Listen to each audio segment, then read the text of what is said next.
بسم اللہ الرحمن الرحیم۔ اسٹوڈنٹس، آج کا ہمارا ٹاپک ہے آیت نمبر 25۔ لا یسمعون، وہ نہ سنیں گے، فیہا اس میں، لغون بیہودہ بات، گندی بات، لغویات، اور لا تأثیما، نہ گناہ کی بات۔ وہاں نہ بیہودہ باتیں سنیں گے، نہ گالی گلوچ۔ لو جناب جی، وہاں کہاں؟ جنت میں۔ بیٹا جنت کی بڑی نعمتوں میں سے ایک نعمت یہ ہے کہ جس میں قرآن مجید نے متعدد مقامات پر، بہت سے مقامات پر فرمایا کہ انسان کے کان وہاں بیہودگی یا کوئی جھوٹ، غیبت، چغلی، بہتان، گالی، لاف، گزاف، طنز و تمسخر، تانہ کشی کی باتیں سننے سے محفوظ ہوں گے۔ وہ بد زبان اور بدتمیز لوگوں کی سوسائٹی نہ ہوگی جس میں لوگ ایک دوسرے پر کیچڑ اچھالیں۔ وہ شریف اور مہذب لوگوں کا معاشرہ ہوگا جس کے اندر لغویات ناپید ہوں گی۔ لغویات، گندی باتیں ناپید ہوں گی نہیں۔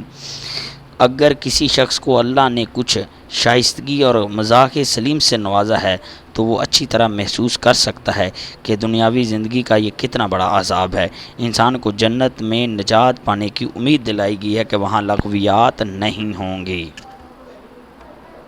الا مگر قلیلاً، کلام، سلاماً، سلام۔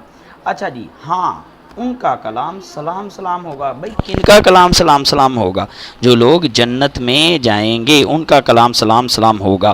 سلام کی ہی آوازیں ہر طرف سے آئیں گی۔ اس کے اگر میں مراد لوں تو قول سلیم ہے، یعنی ایسی گفتگو جو عیوب اور کلام سے پاک ہو، جس میں وہ خرابیاں نہ ہوں جو دنیا کے کلام میں خرابیاں ہیں، سمجھ لیں کہ جس کو ہم اپنی زبان میں یہ کہتے ہیں کہ چاپلوسی کر رہا ہے، خوشامد کر رہا ہے، اس طرح کی نہیں، خوشامد نہیں، بلکہ حقیقی معنوں میں ایک دوسرے پر سلامتی بھیجیں گے۔ اگر اس کے لیے یہاں اسلام کا لفظ قریب صحیح معنوں میں سلامتی کے ہی معنوں میں استعمال ہوا ہے۔ اور اصحاب الیمین، دائنے ہاتھ والے، ماں کیا؟ بیٹا یہ ماں کا میننگ نہ یاد رکھنا، اس کا میننگ کیا ہے، یہ ایم سی کیوز میں آ سکتا ہے آپ کو۔ اصحاب الیمین، دائنے ہاتھ والے۔ لو جی دوبارہ وہی بات آ گئی۔ اور دائنے ہاتھ والے، سبحان اللہ، ماشاءاللہ، دائنے ہاتھ والے کیا ہی عیش میں ہوں گے۔ کیسی عیش میں ہوں گے؟ وہ جنت کا تذکرہ پورا ڈیٹیل میں آگے آئے گا، میں آپ کو اس میں پوری ڈیٹیل بتاؤں گا، لیکن ان کے محلات کیسے ہوں گے یہ میں آپ کو بھی دکھاتا ہوں۔ بیٹا جو آپ کو چیزیں دکھائی جائیں گی وہ صرف ایک فرضی ہے، فرض قیاس آرائی ہے، اس کا حقیقت سے کوئی تعلق نہیں۔ بس اتنا سمجھ لیے کہ دنیا میں اس کو بیسٹ دکھایا گیا ہے، لیکن دنیا والے نے اتنا بیسٹ دکھایا، دنیا سے وہ کئی درجے بہتر ہے۔ میں نے پہلے بھی بولا ہے وہ جنت نہیں ہے، بس ایک آپ کو انزیوم کروانے کے لیے بتایا گیا ہے۔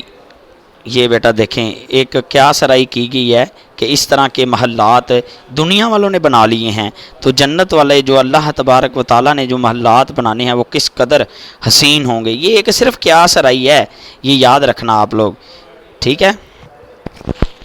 یہ دیکھیں محل، یہ دروازہ دکھایا گیا ہے، یہ گھر محل کے بڑے جنگلات دکھائے گئے ہیں۔ یہ صرف ایک مطلب کہ آپ کو دکھایا جا رہا ہے کہ جنت میں اس طرح کی چیزیں ہو سکتی ہیں، بلکہ یہ جنت کا ادنا سے ادنا، یہ تو دنیا والے نے بنایا نا، جنت تو بہت حسین ہے۔ فی میں سدرن، بیریوں کو کہتے ہیں بیٹا جو بیر ہم کھاتے ہیں، پھل ہے، ایک پھل درخت ہے۔ مخدور، بے خار والی۔ یہ خار کیا ہوتا ہے بیٹا؟ خار بیٹا کانٹے، یعنی کہ بے خار کی بیریوں۔ ایسے بیر ہوں گے جنت میں جو بے خار ہوں گے، بغیر کانٹے والے ہوں گے۔ آپ لوگ سوچ رہے ہوں گے کہ قرآن پاک میں اس کی ایگزامپلز کیوں دی گئی، بیر کون سا اتنا لذیذ پھل ہے؟ تو آپ کے نالج کے لیے بیٹا میں بتاتا چلوں کہ بیر ایسے ہیں خوشبودار اور لذیذ کہ بندہ ایک دفعہ کھا لے تو دوبارہ منہ سے اترتے نہیں، دوبارہ جی کرتا ہے۔